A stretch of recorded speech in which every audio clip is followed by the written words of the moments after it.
I don't know if you've ever seen a ladder or gone to purchase a ladder, and they're quite useful, great thing to have around the house, but they have a lot of warning labels all over ladders. And the reason why is a ladder is very useful, but it's probably one of the most dangerous things you have around the house. More people get hurt on ladders than anything else. And sometimes I think of relationships that we need a warning sign or something on relationships. Sometimes as a pastor or when I get someone married, I want to put a big warning sign on that marriage certificate that this can be extremely dangerous and hazardous to your health. Or maybe some little kid out on the playground looking for a best friend, to put a label on him, I'm looking for a best friend, but warning, this could be dangerous. Relationships are interesting. They're kind of like enriched uranium. I mean, someone that pays big money for enriched uranium could be out to kill some people, or some people could get greatly injured, or it can be used to make a power source that's incredible, almost supernatural, the way that power works with enriched uranium. It could go either way. And the reason why our relationships either the biggest blessing, and I can say this too, marriage can be in a great relationship is the most valuable thing you can have in your life, but it can also hurt you the most. So there's that gradient of going one way or the other. And I think of Proverbs 4, it's a heart issue.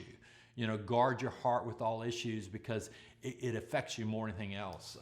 I got approval to use this. My youngest son, when he was in school, he was young. He was in his first, quote, dating relationship, didn't have a car, didn't have a license, was pretty young, but he got in a relationship when he was in school where he was going with this girl for a year. And then when they broke up, I remember he came into our bedroom one night and he just said, I hurt so bad. And it almost, the way he described it sounded like he was having appendicitis. The pain was so great. He said, I feel it. Will this pain ever go away? Will I recover from it? And it was just that pain of breaking up, that pain of a relationship. And it's what can happen. But yet the Bible says there's a blessing on a marriage, that incredible blessing from God. Or when you have kids, they're an incredible blessing. But so often, one of the reasons why we struggle is we put these unmet expectations, or these expectations we have on relationships that sometimes are not met. I probably shouldn't tell this joke, but I'm going to tell it anyway. You probably heard it about God talking with Adam about how he was going to create a helpmate. And he says, this helpmate is going to cook an incredible meal for you every day. This helpmate's going to do all your laundry. This helpmate is always going to have a kind word to say about you. She is always going to encourage you. She's always going to be there to love you and to stand with you. And Adam finally asked God, how much is it going to cost me?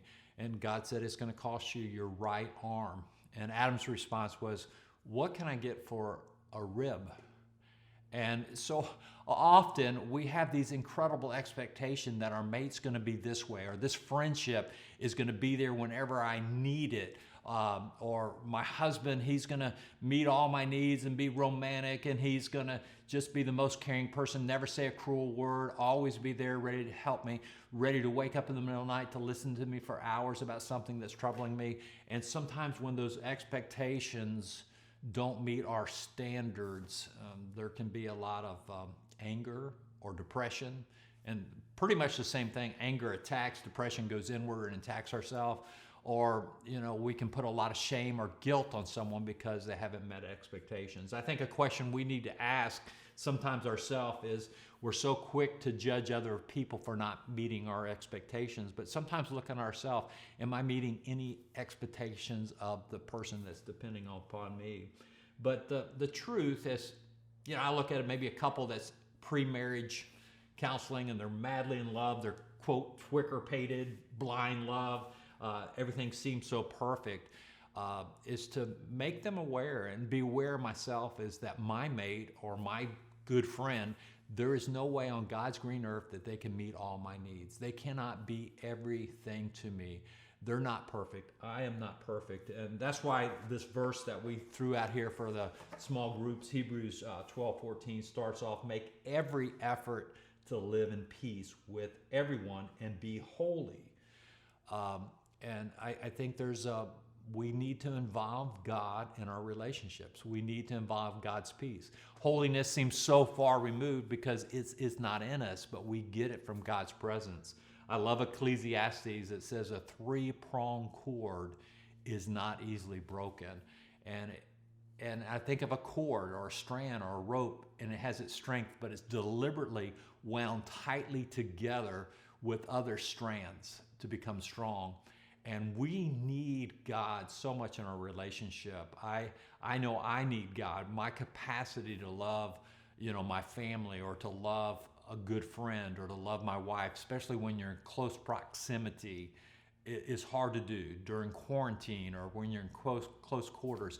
And we really need to press into God to give us that ability to live at peace, to give us that ability to respond with holiness or attributes of God or joy or enthusiasm. And I just want to encourage you to look in that and ask some of these questions that we presented to you here today. Thank you.